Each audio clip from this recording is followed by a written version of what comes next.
É contra este instinto teológico que guerreio, encontro vestígios dele por toda parte.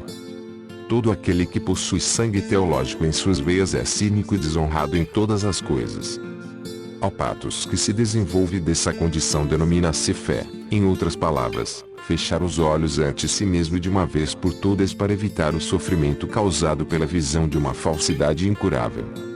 As pessoas constroem um conceito de moral, de virtude, de santidade a partir dessa falsa perspectiva das coisas, fundamentam a boa consciência sobre uma visão falseada, após terem na tornado sacrossanta com os nomes Deus, salvação e eternidade não aceitam mais que qualquer outro tipo de visão possa ter valor. Descubro este instinto teológico em todas as direções, é a mais disseminada e mais subterrânea forma de falsidade que se pode encontrar na Terra. Tudo que um teólogo considera verdadeiro é necessariamente falso. Aqui temos praticamente um critério da verdade. Seu profundo instinto de autopreservação não lhe permite honrar ou sequer mencionar a verdade. Onde quer que a influência dos teólogos seja sentida, há uma transmutação de valores. Os conceitos de verdadeiro e falso são forçados a inverter suas posições. Tudo que é mais prejudicial à vida é nomeado verdadeiro. Tudo que a exalta, a intensifica, a afirma, a justifica e a torna triunfante é nomeado falso quando teólogos, através consciência dos príncipes, ou dos povos estendem suas mãos ao poder. Não há qualquer dúvida quanto a este aspecto fundamental, que o anseio pelo fim, a vontade nihilista, aspira ao poder.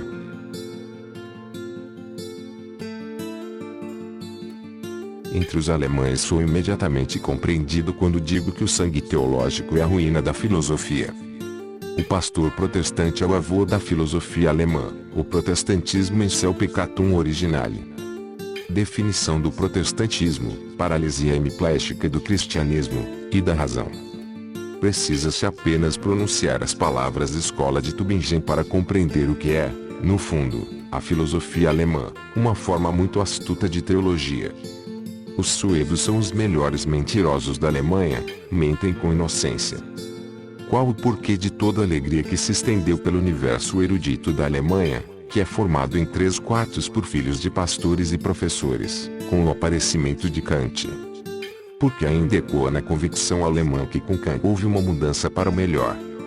O instinto teológico dos estudiosos alemães os fez enxergar nitidamente o que tinha se tornado possível novamente. Abria-se um caminho que conduzia de volta ao velho ideal, os conceitos de mundo verdadeiro e de moral como essência do mundo, os dois erros mais viciosos que já existiram, estavam, uma vez mais, graças a um ceticismo sutil e astucioso, se não demonstráveis, pelo menos irrefutáveis. A razão, o direito da razão, não vai tão longe. A realidade foi relegada a uma aparência, um mundo absolutamente falso, o da essência, foi transformado na realidade. O sucesso de Kant foi um sucesso meramente teológico, assim como Lutero ou Leibniz, ele não foi senão um empecilho a já pouco estável integridade alemã.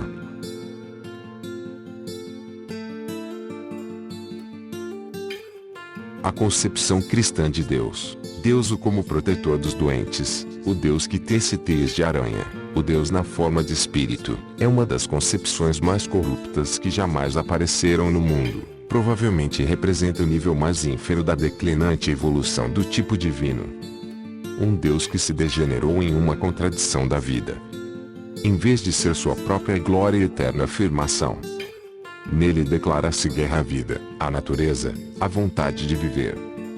Deus transforma-se na fórmula para todas as calúnias contra o aqui e agora e para cada mentira sobre além. Nele o nada é divinizado e a vontade do nada se faz sagrada.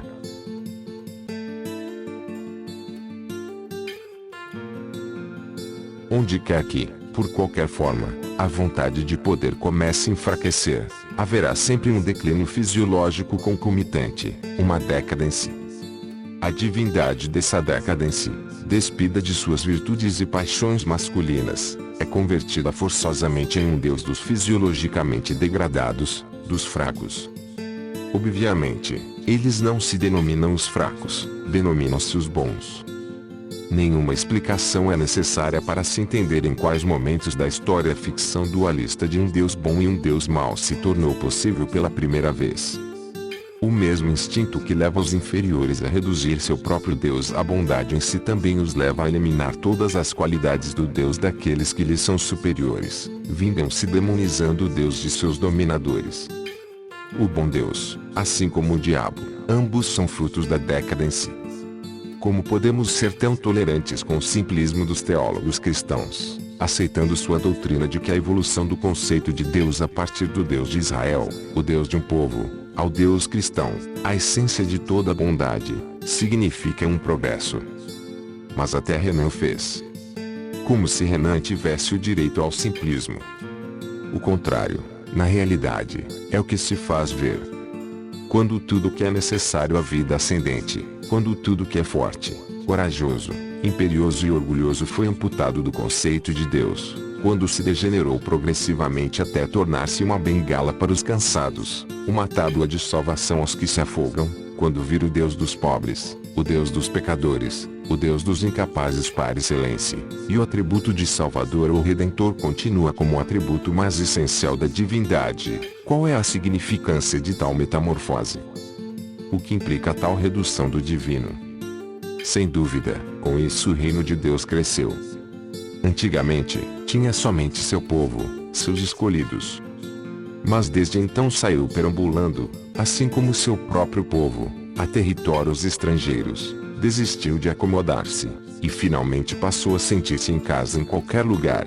Esse grande cosmopolita, até agora possui a grande maioria ao seu lado, e metade da terra.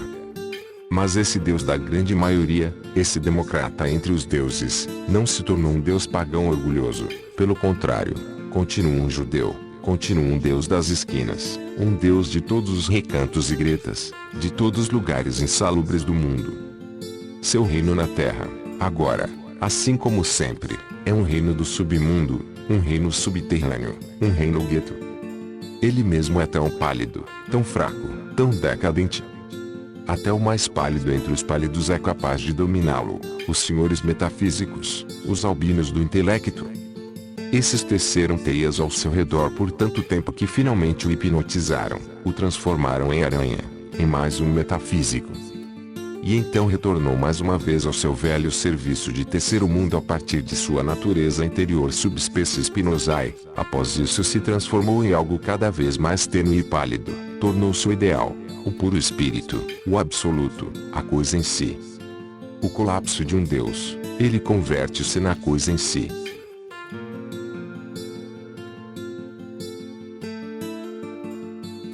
Agora uma palavra contra Kant como moralista. A virtude deve ser nossa invenção, deve surgir de nossa necessidade pessoal e em nossa defesa.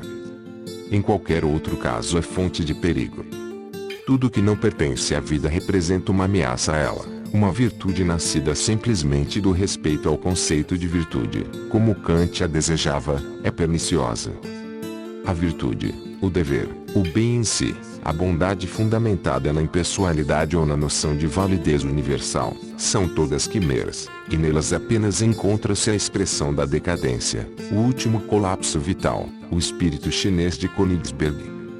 Exatamente o contrário é exigido pelas mais profundas leis da autopreservação e do crescimento, que cada homem crie em sua própria virtude, seu próprio imperativo categórico. Uma nação se reduz a ruínas quando confunde seu dever com o conceito universal de dever. Nada conduz a um desastre mais cabal e pungente que todo dever impessoal, todo sacrifício é moloch da abstração.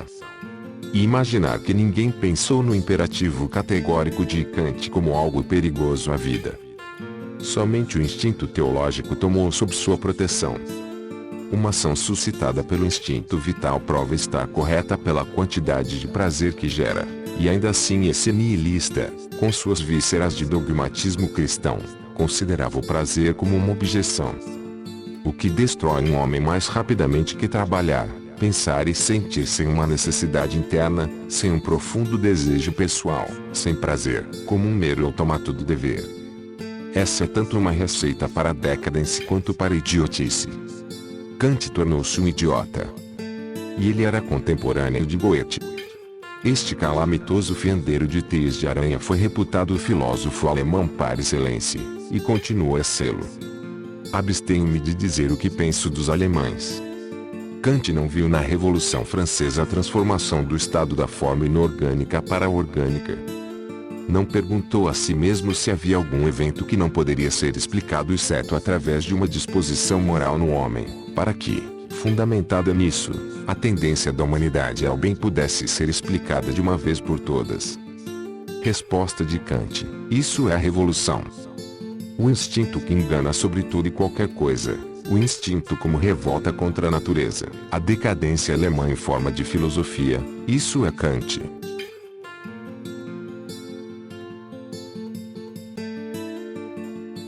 Não subestimemos este fato, que nós mesmos, nós, espíritos livres, já somos a transmutação de todos os valores, uma manifesta declaração de guerra e uma vitória contra todos os velhos conceitos de verdadeiro e falso. As intuições mais valiosas são as mais tardiamente adquiridas, as mais valiosas de todas são aquelas que determinam os métodos. Todos os métodos, todos os princípios do espírito científico de hoje foram alvo, por milhares de anos, do mais profundo desprezo. Caso um homem se interessasse por eles, era excluído da sociedade das pessoas decentes, passava por inimigo de Deus, por zombador da verdade, por possesso. Enquanto o homem da ciência, pertencia a Chandala. Tivemos contra nós toda a patética estupidez da humanidade, toda a noção que tinham do que a verdade deveria ser, de qual deveria ser a função da verdade, todo o seu tu deves era arremessado contra nós. Nossos objetivos, nossos métodos, nossa calma, cautela, desconfiança, para eles tudo isso parecia algo absolutamente indecoroso e desprezível. Olhando para trás, alguém até poderia perguntar-se, com alguma razão, se não foi, na verdade, um senso estético que manteve os homens cegos por tanto tempo. O que exigiam da verdade era uma eficiência pitoresca, e daquele em busca do conhecimento uma forte impressão sobre seus sentidos. Foi nossa modéstia que por tanto tempo lhes desceu a contragosto.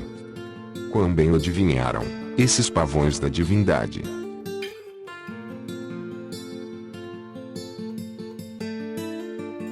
Uma crítica da concepção cristã de Deus conduz inevitavelmente à mesma conclusão.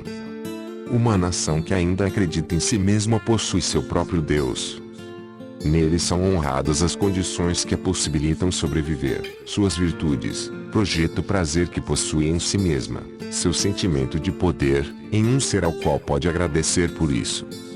Quem é rico lhe prodigaliza a sua riqueza. Uma nação orgulhosa precisa de um Deus ao qual pode oferecer sacrifícios. A religião, dentro desses limites, é uma forma de gratidão. O homem é grato por existir, para isso precisa de um Deus. Tal Deus precisa ser tanto capaz de beneficiar quanto de prejudicar, deve ser capaz de representar um amigo ou um inimigo, e admirado tanto pelo bem quanto pelo mal que causa. Castrar esse Deus, contra toda a natureza, transformando em um Deus somente bondade, seria contrário à inclinação humana.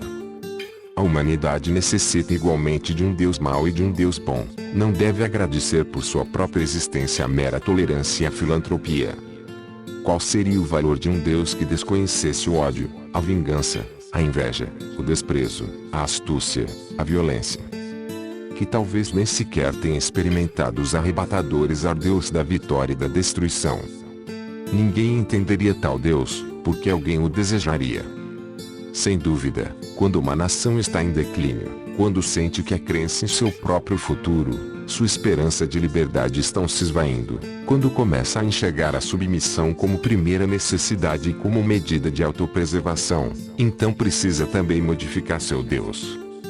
Ele então se torna hipócrita, tímido e recatado, aconselha a paz na alma, a ausência de ódio, a indulgência, o amor aos amigos e aos inimigos. Torna-se um moralizador por excelência, infiltra-se em toda a virtude privada, transforma-se no Deus de todos os homens, torna-se um cidadão privado, um cosmopolita.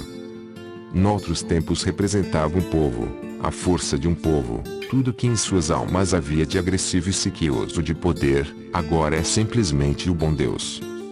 Na verdade não há outra alternativa para os deuses, ou são a vontade de poder, no caso de serem os deuses de uma nação, ou a inaptidão para o poder, e neste caso precisam ser bons.